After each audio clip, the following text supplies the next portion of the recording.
Hey everybody, it's Andrew with Pew Brothers. I wanted to come to you guys tonight and just get this this whole Biden gun control executive order kind of summarized. But before I get started there, I want to add a little bit of a preface. So President Biden, 78 days into his first term in office, has outlined 6 executive orders that, in his words, are part of common sense gun control. He's quoted today with saying that the gun issue in America is an epidemic and is also an international embarrassment. Gun violence in this country is an epidemic. Let me say it again. Gun violence in this country is an epidemic, and it's an international embarrassment. Now, I agree that we have a violence problem in America, but I won't necessarily say that guns are the root cause.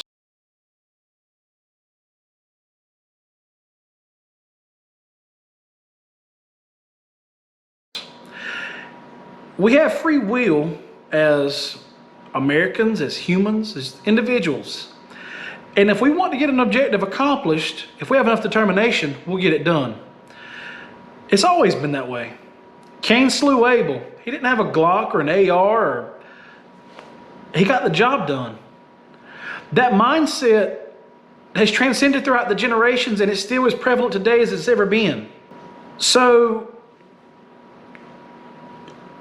providing legislation, generating policy to regulate the sale and ownership of a tool, of an object. Is that the true issue? Because to me, I see this as more like a ideology. We've fought ideology in various countries throughout the years, and it hadn't always turned out in our favor. And now we're doing it domestically. I come from a community that's riddled with violence. Throughout the years, the statistics have seemed to creep up and up and up. And these deaths, these violent acts, they haven't been specified to firearms. Domestic altercations that have ended in fatality with motor vehicles, with baseball bats, with you name it. When that person has that incensed rage, they're just going to use the tools they have available. I'm going to get off my soapbox right now, and I'm going to go ahead and get to the facts. So the first thing today that President Joe Biden sent out in his executive order was given 30 days to the Department of Justice to outline rules as it regards to owning ghost guns. Now, for those of you that are new to firearms, ghost guns are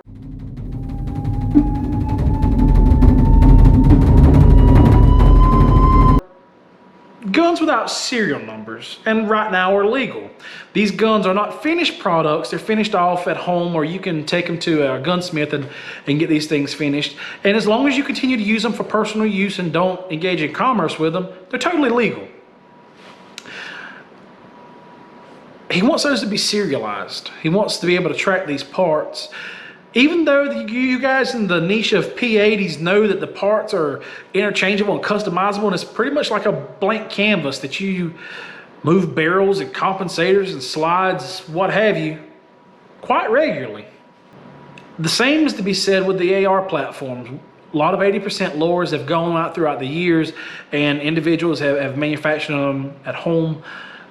And then there's the weapons that don't even come in kits that are manufactured at home. You know, you could produce a shotgun by going to Lowe's or Home Depot or whatever the case may be. Now, is the regulation of those parts, serializing them, tracking them, is that going to deter anybody? Hey, the barrel on this gun's serialized. I better not shoot anybody. Is that the answer? Is that the best we can do?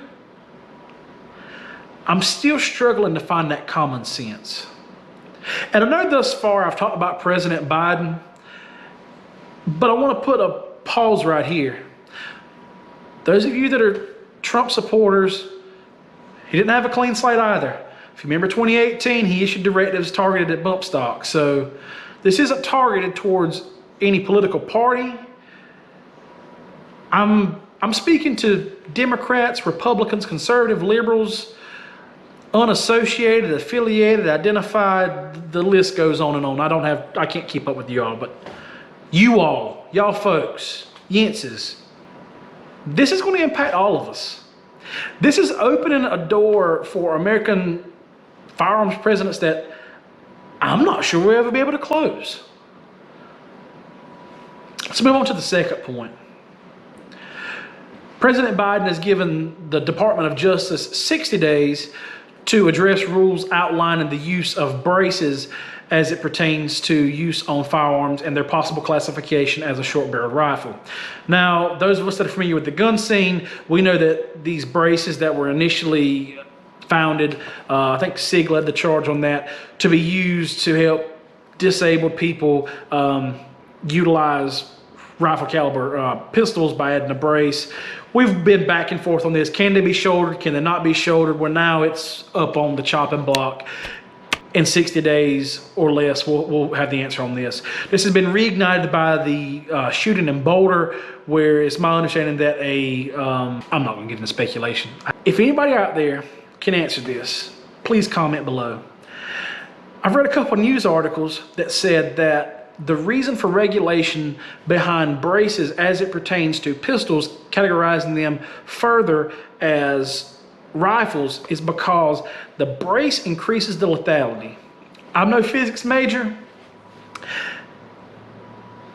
but how can something external of the firearm that has nothing to do with the round, the barrel, the twist, the action, any of those things affect the lethality?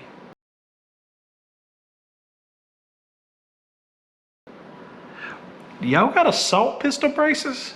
Y'all got something new y'all bringing to the market? Because I didn't know about it. The third thing I want to talk about, red flag laws.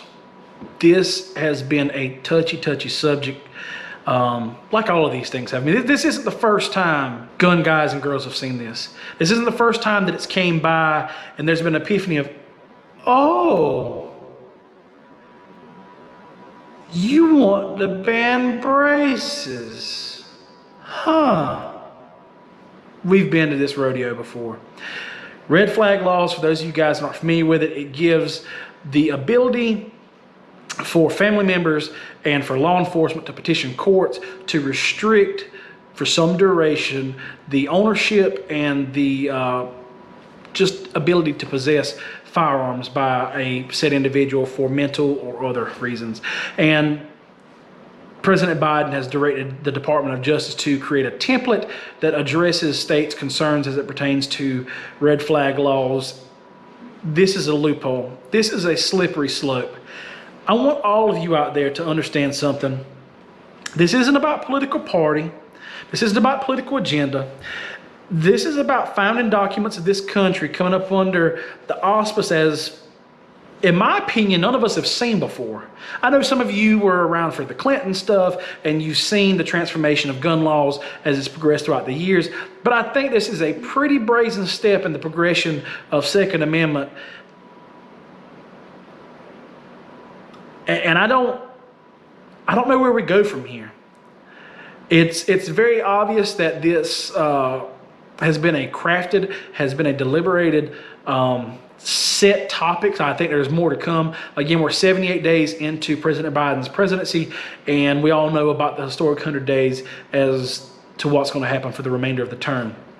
So I would encourage you all to stay educated on this. Make sure you're contacting your congresspersons at the state and local level. I mean, we see a lot of states out there that are making moves towards amending their own state constitutions to help insulate their citizens from this. Tennessee just adopted constitutional carry. South Carolina is amending their militia clause or something like that in their state constitution. These are all things you need to stay informed on. Guys, make sure you stay informed. Stay inside the loop. Look at the facts. Look at the facts. I don't mean to do the fake news.